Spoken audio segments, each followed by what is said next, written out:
जायद में मक्के के सफल खेती की कहानी। ओम प्रकाश कुशवाहा, उन्नत किसान की जुबानी। आइए किसान के खेत से ही लेते हैं संपूर्ण जानकारी। पसंद आने पर इस वीडियो को देश के अन्य किसान भाइयों को भेजें एवं चैनल सब्सक्राइब करें, लाइक करें, शेयर करें। धन्यवाद। उत्तरी भारत में मक्का की खेती एक महत्वपूर्ण फसल है जो जायद में कुछ स्थानों पर की जाती है। इसके अलावा बरसात की ये प्रमुख रूप से फसल है। इससे तमाम सारे उत्पाद बनाए जाते हैं, जैसे मुर्गी का दाना है, गोंद है, और ये खाने में भी लोग काम लेते हैं। इसके अलावा हरे भुट्टे के रूप में प्रयोग की जाती है। इसके पॉपकॉर्न वगैरह आम तरह से इसका उपयोग होता है। मक्की की खेती जो बरसात की एक महत्वपूर्ण फसल है, इसके अच्छा उत्पादन लेने के लिए किसान भाइयों जल निकास वाली भूमि का चयन होता है जो 7.5 pH की भूमि, उसमें ये खेती की जा सकती है। तो इसकी खेती के लिए अच्छी तरह भूमि की तैयारी कर लें। 3-4 जुताइयों के बाद इसकी आप बुआई कर सकते हैं। और आजकल तो लोग क्या कर रहे हैं कि हाईब्रिड प्रजातियों का चयन कर रहे हैं। तो हाईब्रिड बीज प्रजातियों के चयन में अपने एक विश्वसनीय जो बीज हो, जिससे अच्छी उपज प्राप्त हो, और समय के हिसाब से कुछ लोग आलू की फसल बाद में करते हैं, कुछ गेहूं की फसल बाद में करते हैं। तो ये जो संकर किस्में हैं, ये कुछ कम दिनों की होती हैं, कुछ ज़्यादा दिनों की होती हैं। तो जैसे आलू की फसल लेना हो तो मध्यम अवधि वाली फसल बोएं, जिनमें गेहूं बोना है तो वो कुछ लार्ज समय की यानी लंबे समय की प्रजाति बो सकते हैं। तो बुआई करने के लिए आपने प्रजातियों का चयन कर लिया, इसकी भूमि की तैयारी कर ली। अब बात आती है संतुलित उर्वरकों। ये संकर प्रजातियां हैं, ये भूमि से पोषक तत्वों का बहुत अधिक अधिग्रहण करती हैं और जिससे अच्छी उपज प्राप्त होती है। जिन किसान भाइयों ने संतुलित उर्वरकों का प्रयोग नहीं किया होता है, उनके में पैदावार अपेक्षित कम होती है। तो इनके लिए मुख्य पोषक तत्वों में नाइट्रोजन, फास्फोरस, पोटाश आप इस्तेमाल कर सकते हैं बुआई में, बेसल ड्रेसिंग में। इसके अलावा ये मक्का की फसल है, तो ये जो है सेलुलोज और क्या कहते हैं आयोडाइड, इसके अलावा और एक तत्व आता है, उसका ये बहुत अच्छा स्रोत है।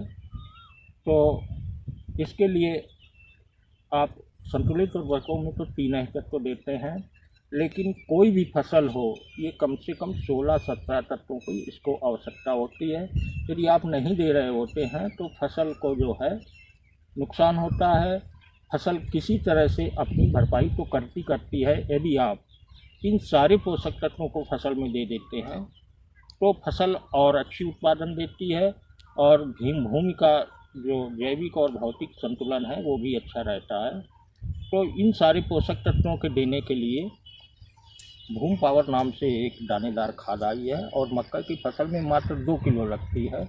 तो किसान भाई उसका उपयोग कर सकते हैं। इसके अलावा और पहली जैव उर्वरक आते हैं, उसका पर आप कर सकते हैं। उसमें बैक्टीरियों के अलावा जो है सारे पोषक तत्व विद्यमान होते हैं।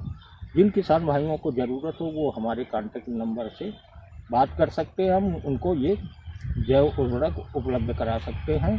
तो जैव उर्वरक हर खेती के लिए महत्वपूर्ण है, खासकर मक्का के लिए तो बहुत अत्यधिक महत्वपूर्ण है, क्योंकि ये संकर फसल है। ये ज़्यादा पोषक तत्वों का अधिग्रहण ज़मीन से करती है।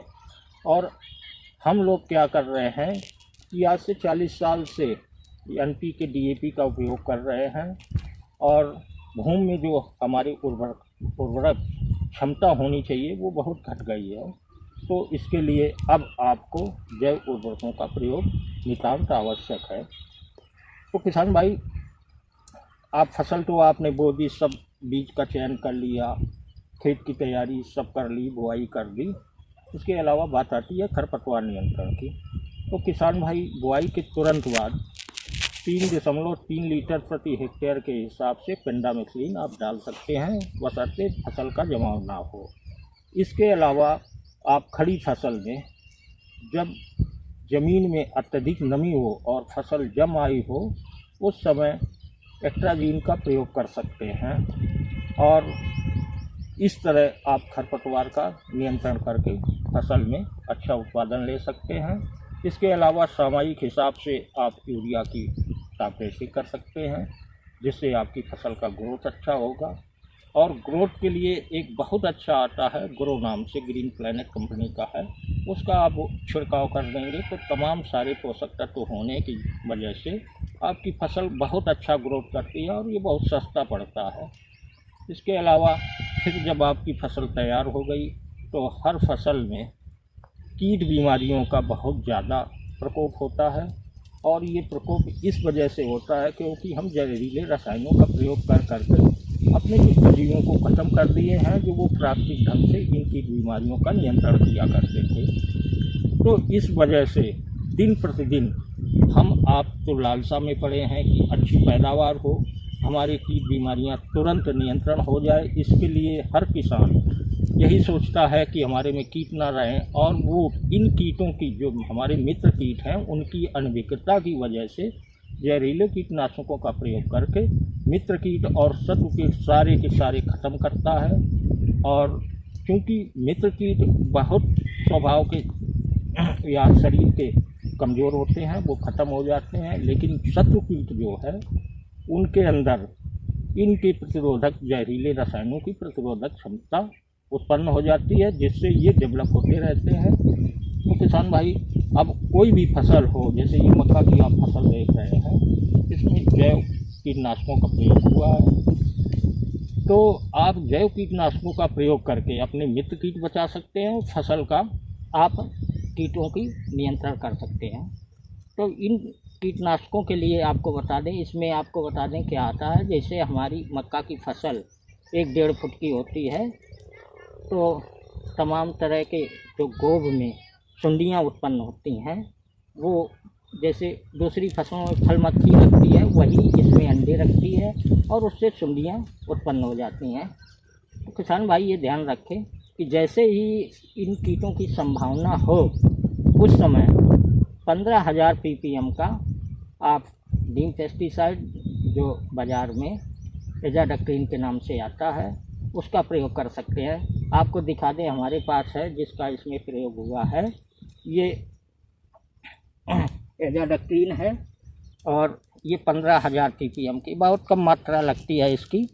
इसका आप उपयोग यदि पूर्णिमा और अमावस्या के दिन आप कर देते हैं, तो इस दिन, इस तिथि को, ये फल मक्खी जो है सुंडियाँ उत्पन्न करने वाली अपने फसलों पर अंडे देती है, तो इसका स्प्रे यदि आप कर देंगे तो ये मक्खी के माइक्रोबोलाइज्म पे काम करती है, जिससे उसका मस्तिष्क नियंत्रण खो बैठती है और वो आपकी फसल में अंडे नहीं रखेगी।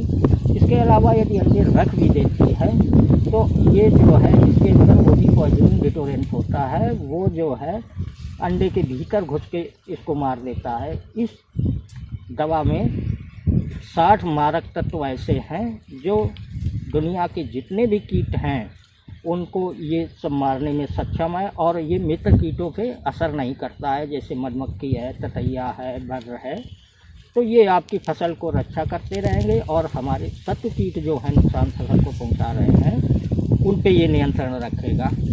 इसके अलावा यदि आपसे कहीं चूक हो गई हो, तो सुंडियाँ उत्पन्न हो गई हों गोब में, या पत्तियाँ खुरच रही होंगी, जैसा कि पिछले साल काफ़ी इलाके में आर्मी बर्मी फाल आया, कोई भी कीटनाशक जैसे स्पाइनोसेट हुआ, केमिकल में आपका कोराजन हुआ, इससे ये नियंत्रण नहीं हुआ।